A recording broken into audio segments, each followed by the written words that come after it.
ఓం సాయిరామ్ శ్రీమాత్రే నమః. అమ్మ బిడ్డలందరికీ నమస్కారం ఫ్రెండ్స్. ఎలా ఉన్నారండి? ఏం చేస్తున్నారు? మీ అందరూ కూడా సంతోషంగా క్షేమంగా ఆరోగ్యంగా ఉండాలని, అమ్మవారి యొక్క ఆశీస్సులు మనపై ఎప్పుడు ఉండాలని మనస్ఫూర్తిగా అమ్మవారిని వేడుకుంటూ ఈరోజు వీడియోని మొదలు పెడుతూ ఉన్నాను. ఇక ఈరోజు వీడియోలో అమ్మవారు మనకు తెలియజేయబోయేటటువంటి సందేశం ఏమిటో అంటే, నీకోసమే వచ్చినటువంటి శుభవార్తను తప్పకుండా విని తెలుసుకో. నమ్మకంతో ఈ దుర్గమ్మ మాటలను ఆలకించిన తరువాత నీ మనసు తప్పకుండా ప్రశాంతంగా ఉంటుంది. కనుకనే ఏమరపాటుగా ఉండకుండా ఈ దుర్గమ్మ మాటలను ఆలకించమ్మా అని అంటూ ఉన్నారు అమ్మవారు. మరి ఈ సందేశంలో ఉన్నటువంటి పరమార్థం ఏమిటో తప్పకుండా తెలుసుకుందామండి. కొత్తగా మన ఛానల్ ఎవరైతే చూస్తూ ఉన్నారా, ఛానల్ సబ్స్క్రైబ్ చేసుకుని వీడియో కనుక మీకు నచ్చినట్లయితే లైక్ ఇవ్వడం మాత్రం మర్చిపోవద్దు ఫ్రెండ్స్. ఇక అమ్మవారి సందేశం గురించి తెలుసుకుందాం. ఎప్పుడు ఊహించని విధంగా కానీ విని ఎరుగని విధంగా నీ జీవితం మారబోతోంది. నీ ఎదురుచూపులు ఫలించబోతున్నాయి. కేవలం నీ బిడ్డల కోసం మాత్రమే నీ జీవితాన్ని గడుపుతూ ఉంటున్నావు కదూ. అన్ని బాధలను భరిస్తూ ఎవరికీ చెప్పుకోలేక, చెప్పుకుంటే వారి విద్ద చులకనైపోతానేమో అనేటటువంటి ఉద్దేశంతో ఏమీ చేయలేకపోతున్నావు. భారమైనటువంటి జీవితాన్ని గడుపుతూ ఉన్నావు. దుర్గమ్మ, అసలు ఈ జీవితమే నాకు వద్దు. నా ఆనందాలను, సంతోషాలను అన్నింటినీ దూరం చేశావుగా. ఇక ఈ జీవితానికి అర్థం అనేది కూడా లేకుండా నన్ను విగత జీవిగా బ్రతుకుతూ ఉండమని చెప్పి శపించావు. నువ్వు నా బిడ్డల కోసం ఈ జీవితాన్ని కొనసాగిస్తున్నాను, కానీ నాకు అసలు దేని మీద ఆశ అంటూ లేదు. వారి భవిష్యత్తునైనా నా జీవితంలా కాకుండా ఒక అర్థవంతంలాగా ఉండేలా చూడు తల్లి. నా పూర్వజన్మల పాపకర్మల ఫలితంగా దుర్భరమైనటువంటి జీవితాన్ని గడపవలసి వచ్చింది కాదనడం లేదు. ఎంతో నలిగిపోయావమ్మా, కానీ కుమిలిపోతున్నావు తల్లి. బిడ్డ, చింతించవద్దు, ఎక్కువగా ఆలోచించవద్దు. జరిగిపోయిన దాని గురించి ఆలోచిస్తూ ఇంకా ఎక్కువగా నిన్ను నువ్వు బాధ పెట్టుకోవద్దు. జరిగిందంతా ఒక పీడకల్లాగా మర్చిపో. నువ్వు ఇంకా ఎన్నో మంచి రోజులను చూడబోతున్నావు. ఇక నుంచి మర్చిపోవద్దు. ఇంతటితోనే నీ జీవితం ముగిసిపోయిందని చెప్పి ఎప్పుడు నిరాశ చెందవద్దు. అలాంటి భ్రమతో ఉండవద్దు. కష్టాలు, కన్నీరు ఏవైనా సరే శాశ్వతంగా నిలిచిపోవు కదా. ఏదైనా సరే వచ్చిన దారినే తిరిగి వెళ్ళిపోతాయి. ఇప్పుడు ఉన్న క్షణంలోనే మనల్ని ఎక్కువగా నిరాశకు గురిచేసేలా చేస్తాయి. మనల్ని ఏ పని చేయనివ్వకుండా అవి అడ్డుతెరలాగా నిలబడి ఉంటాయి.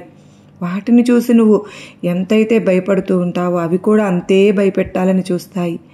ఏది జరిగినా విధిరాత వల్లనే అని తెలుసుకో. అలా నీ మంచి కోసమే జరిగిందని భావించు. నువ్వు కొన్ని ఊహించని విధంగా మార్పులైతే నువ్వు చేసుకోబోతున్నావు కనుక నువ్వు జీవితం ముగిసిపోయిందని నిర్ధారణకు నువ్వు రావద్దు. ముందు జరగబోయే మార్పులు, మంచి మంచి క్షణాలు అవన్నీ నీకు తెలియదు కదా. కేవలం సర్వాంతర్యామి అయిన ఈ దుర్గమ్మకు మాత్రమే తెలుసు. అందుకే మిమ్మల్ని అసహనానికి గురి చేసేటటువంటి సంఘటనలు ఎన్ని జరిగినా వాటిని చూసి పారిపోకుండా, వాటి మాయలో చిక్కుకోకుండా ఆ సమయంలో అంతా నీ దుర్గమ్మ సన్నిధిలో గడుపుతూ మంచి భక్తి గీతాలను ఆలకిస్తూ ఆధ్యాత్మికంగా మిమ్మల్ని మీరు దృఢపరుచుకునేటటువంటి ప్రయత్నం చేస్తూ ఉండాలి. అప్పుడే మీకు ధైర్యం వస్తుంది. ఇక నీ జీవితం ముగిసిపోయిందని చింతించవలసిన పని లేదు. రాబోయే రోజులు అన్నీ నీకు అనుకూలంగా మారి నిన్ను ఆశ్చర్యానికి గురిచేసే విధంగా ఈ దుర్గమ్మ ఎన్నో మార్పులను తీసుకురాబోతున్నాను. మంచి మంచి శుభవార్తలను నువ్వు వినేటటువంటి గొప్ప రోజు నీకు వస్తుంది. అవి నువ్వు తప్పకుండా తెలుసుకునే తీరుతావు. నువ్వు నా బిడ్డలు వేరే చెప్పు. నువ్వు వారి గురించి అంతగా నాకు చెప్పవలసిన అవసరం లేదు, అలాగే బాధపడవలసిన అవసరం లేదు. నీ ఆశలు అన్నీ వారి కోసమేగా. అవి నాకు తెలియదా? వారి జీవితం అంతా మొత్తం చదివినటువంటి ఈ దుర్గమ్మకు తెలియదా? వాళ్ళని గురించి నువ్వు గుర్తు చేయాల్సిన అవసరం లేదు. వారి గురించి నువ్వేమి దుఃఖించవలసిన పని కూడా లేదు. అదే పనిగా ఎక్కువ ఆలోచించవలసిన పని లేదు. వారికి మంచి భవిష్యత్తును నేను అందిస్తాను. అలాగే వారికి నా పూర్తి సహాయం ఉంటుంది. ఇప్పటి నుండి వారికి అన్ని విలువలను తెలిసేలాగా వారికి తప్పకుండా తెలియపరచు. నువ్వు వారికి ఆస్తులే ఇవ్వకపోయినా పర్వాలేదు, ఎలాంటి బాధ లేదు, కానీ మంచి సంస్కారాన్ని ఇవ్వడంలో మాత్రం నీ పాత్ర ఎక్కువగా ఉంటుందని మరచిపోవద్దు. నీ మనసుకు వచ్చినటువంటి కష్టాన్ని ఎవరికీ చెప్పుకోలేనప్పుడు నీ దుర్గమ్మ ముందు కూర్చుని చెప్పు. నేను అన్నీ ఆలకిస్తూ ఉంటానుగా. వాటికి తప్పకుండా ఏదో ఒక పరిష్కారం చూపిస్తాను. దిగులుతో ఆరోగ్యం సైతం పాడు చేసుకుంటూ ఉంటున్నావు. సమయానికి కాస్త తిండి, నిద్ర కూడా అలవాటు చేసుకుంటూ ఉండు. ప్రతిరోజు ఈ దుర్గమ్మ కుంకుమను ధరించడం మరచిపోవద్దు. అలాగే నీ బిడ్డలకు కూడా అలవాటుగా మార్చు. వారి జీవితాన్ని చూసి మురిసిపోయేటటువంటి క్షణాలు రాబోతున్నాయి. అన్నీ స్థిరంగా సమకూర్చేటటువంటి బాధ్యత ఈ దుర్గమ్మదే. నా బాధ అంతా కేవలం నీ గురించే. నా పలుకులు విన్నంతసేపు, నా మాటలను సందేశాలను వింటున్నంతసేపు ధైర్యంగా ఉంటున్నావు. తరువాత మరలా అదే విధమైనటువంటి ధోరణిలో ఆలోచిస్తూ ఉన్నావు. ఈ దుర్గమ్మకు ఒక మాట ఇస్తావా? ఇక ఎన్నడూ నీ కంట కన్నీరు కార్చను అని చెప్పి ఇప్పుడే ఈ క్షణమే మాట ఇవ్వు. నా చెయ్యి పట్టుకుని నీ గమ్యానికి నేను నిన్ను తప్పకుండా నడిపిస్తాను. నమ్మకంతో స్థిరంగా ఉంటే చాలు. నువ్వు తప్పకుండా నువ్వు ఊహించని రీతిగా నీ గమ్యాన్ని, నీ దుర్గమ్మను నువ్వు చేరుకునేలాగా నేను చేస్తాను. నువ్వు చేయవలసిందల్లా నువ్వు నీ గమ్యానికి మాత్రమే, అంతకు మించి నువ్వేమీ చేయవలసం లేదు. నమ్మితే చాలు. అశ్రద్ధ చూపకుండా పనినే దైవంగా భావిస్తూ ఉంటూ ఉన్నావు. ప్రతినిత్యము భగవంతుని ఎదుట నీ కన్నీరు కారుస్తూ ఉన్నావు. నీవు నిల్చున్నటువంటి నీకు సమస్యలను గుర్తు తెచ్చుకుంటూ ప్రతినిత్యము విశ్రాంతి లేకుండా శ్రమిస్తూ ఉన్నావు.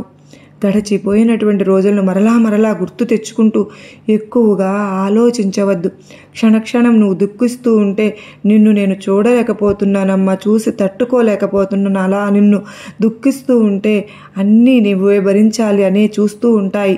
ఎప్పుడైతే ధైర్యంగా వాటిపై వ్యతిరేకంగా ఉంటావో అప్పుడే నీకు ఎటు చూసినా ఈ దుర్గమ్మ రూపం కనిపిస్తూ ఉంటుంది. అలా కనిపించిన క్షణం నీకు ఒక అద్భుతమైనటువంటి ధైర్యం అనేది తప్పకుండా కలుగుతుంది కనుక నీ మనసుకు ఏవైతే ప్రశాంతంగా అనిపిస్తాయో అలాంటి పనులు చేస్తూ జరిగిన దాని గురించి ఆలోచించుకుంటూ ఉండు అంటున్నాను. నా మాటలు వింటూ మననం చేసుకుంటూ భక్తి గీతాలను వింటూ ఉండు. నేను నీ తల్లిని, నీ సకల మంచి చెడులు నేనే చూసుకునేటటువంటి దైవాన్ని అమ్మా. నా కుంకుమను నిత్యము ధరిస్తూ ఉండు తల్లి. నెమ్మదిగా నీ మనసు కుదుట పడుతుంది. ఒక గొప్ప శుభవార్త నువ్వు వినబోతున్నావు. ఆ శుభవార్త విన్న తరువాత నీ జీవితం తప్పకుండా మారబోతుంది. అలాగే నీ కుటుంబానికి కూడా అది ఒక గొప్ప వార్తగా నిలిచిపోతుంది. నీ దుర్గమ్మ దయ నీపై ఉండగా నీకు నీ విధిలో లేనిది నీకు లభించేటటువంటి సామర్థ్యం నీ తల్లిని అందిస్తాను. నీ దుర్గమ్మను అలాగే మరొక విషయం, నీకు వ్యతిరేకంగా నిన్ను కొంతమంది బాధించాలని చూస్తూ ఉన్నారు కదా, అలాంటి వారిని సైతం నువ్వు ఏమీ చేయనవసరం లేదు. అలాగే వారి గురించి ఆలోచించవలసిన అవసరం లేదు. నీ దుర్గమ్మ నిరంతరం నిన్ను రక్షిస్తాను, కాపాడుకుంటాను అనే నమ్మకంతో ప్రశాంతంగా ఉండు. ఎవరి తప్పులు వారిని తప్పకుండా తెలుసుకుని బాధించేటటువంటి రోజులు వస్తాయి. సంతోషంగా నీ కుటుంబంతో గడపాలని ఈ దుర్గమ్మ నీ నుంచి కోరుకుంటున్నాను. నీకు నా ఆశీర్వాదములు ఇస్తున్నాను బిడ్డ అని అమ్మవారైతే అత్యద్భుతమైనటువంటి సందేశం మనకు అందించారు కదా ఫ్రెండ్స్. ఈ సందేశం మీ అందరికీ కూడా గొప్ప నమ్మకాన్ని, ధైర్యాన్ని కలిగించింది కాదు, నచ్చింది అనుకున్న వారు ప్రతి ఒక్కరూ కూడా ఈ వీడియోకి చిన్న లైక్ అయితే ఇచ్చి మరికొంతమంది అమ్మ బిడ్డలకు షేర్ చేయండి. మరొక చక్కని అమ్మవారి సందేశంతో మరలా మీ ముందుంటాను. అంతవరకు మనందరి కుటుంబం పైన అమ్మవారి ఆశీస్సులు నిండుగా మెండుగా ఉండాలని మరొక్కసారి అమ్మవారిని వేడుకుంటూ అందరూ బాగుండాలి, అందరిలో నేను ఉండాలి. శ్రీమాత్రే నమః. సర్వేజన సుఖినో భవంతు.